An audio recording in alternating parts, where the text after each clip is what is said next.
Hello. En fait, je suis dégoûtée parce que je viens de tourner cette vidéo. Sauf que j'ai oublié d'allumer mon micro. Alors que c'est marqué devant moi. Je m'en veux à mort. Je m'en veux à mort quand c'est comme ça. Bref, j'espère que ça va bien. Du coup, comme tu as dû le voir dans le titre, on va se faire un duo chronique aujourd'hui. Et je vais te parler de 2 livres que j'ai lus dernièrement. Josh et Hazel, Comment ne pas tomber amoureux de Christina Lauren, publié chez Hugo Roman, et Briar Université, le tome 1 de Ellie Kennedy, le tome 1 du coup, The Chase. Pourquoi je n'ai pas Josh et Hazel là tout de suite dans les mains, et en fait je te mettrai du coup une petite capture là. C'est tout simplement parce que j'ai lu ce livre grâce à Audible. Ils m'ont envoyé gentiment un crédit pour que je puisse l'écouter quand il est sorti en livre audio.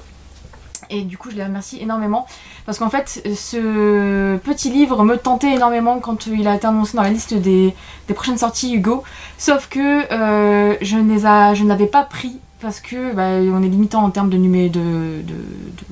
demande, hein. Et du coup j'avais fait passer la priorité sur d'autres romans, et voilà, même si je ne les regrette pas du tout, hein.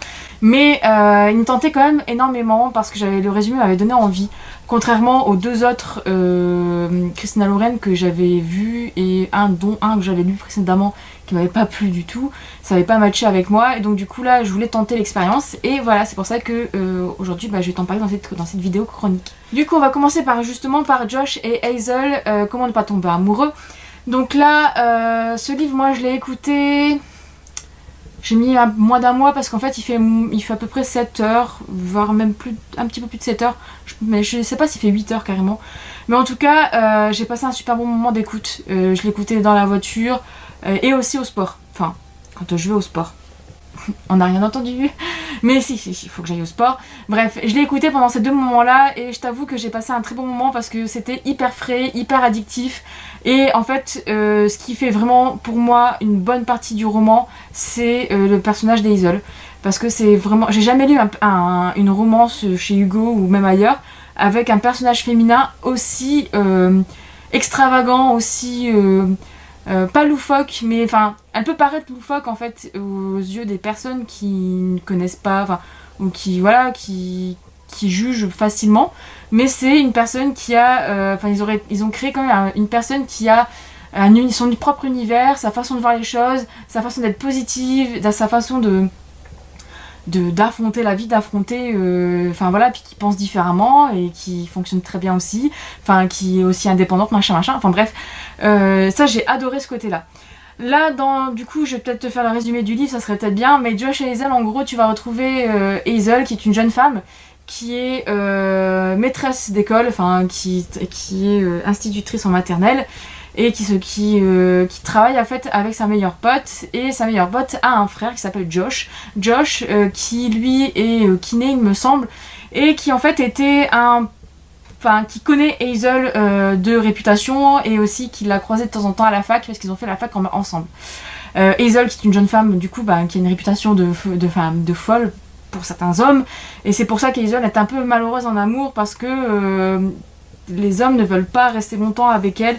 Enfin, à partir du moment où ça devient sérieux, ça casse parce que ils trouvent que Hazel est fatigante, qu'elle a son propre univers, et du coup elle fatigue, etc. Elle est fatigante, machin, ils se supportent pas. Bref, et donc du coup Hazel fait avec, hein, mais c'est vrai que elle attend de trouver le mec qui va faire que il va accepter son petit côté foufou, et trouver ça comme quoi c'est un bon côté, etc. Et donc, le truc c'est qu'il va se passer, c'est que Hazel va devoir vivre en coloc pendant un petit moment avec Josh, parce qu'elle a eu un petit dégât des eaux dans son appartement.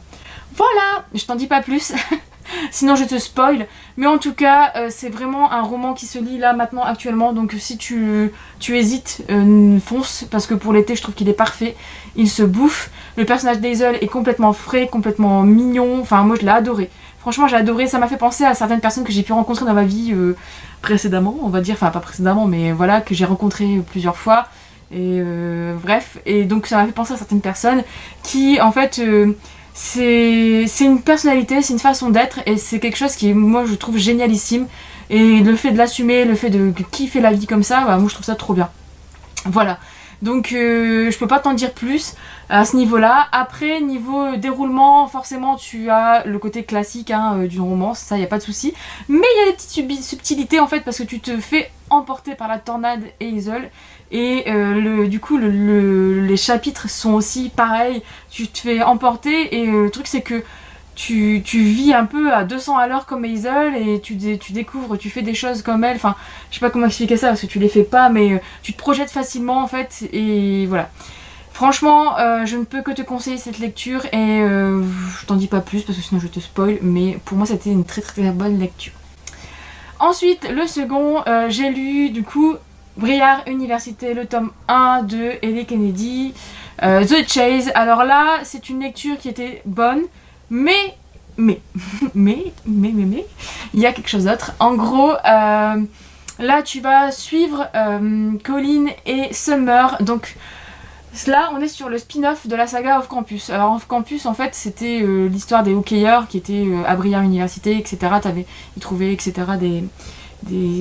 leurs copines, machin. Tu suivais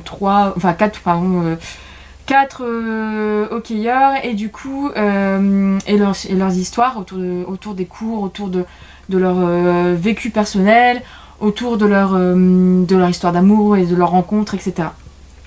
Là en gros tu as la génération suivante parce que tu rencontres Colin que tu as déjà rencontré dans un des tomes de Off Campus. Tu rencontres Summer qui est elle la petite sœur de Dean, qui est le protagoniste du tome 3 de Off Campus principal. Voilà. Et donc en gros tu as la nouvelle génération de hockeyeurs parce que forcément les garçons de Off Campus sont voilà, leur histoire est dans Off Campus, je t'en dis pas plus, mais en gros tu découvres en fait là cette nouvelle génération. Alors j'ai bien aimé en fait replonger en fait justement dans Briar, dans ce côté fraternité, ce côté bande de potes, ce côté un peu université, ce côté un peu vie universitaire, etc. Enfin ça j'ai beaucoup aimé et j'avais beaucoup aimé ça dans Off Campus et j'ai beaucoup aimé ça dans ce tome là aussi.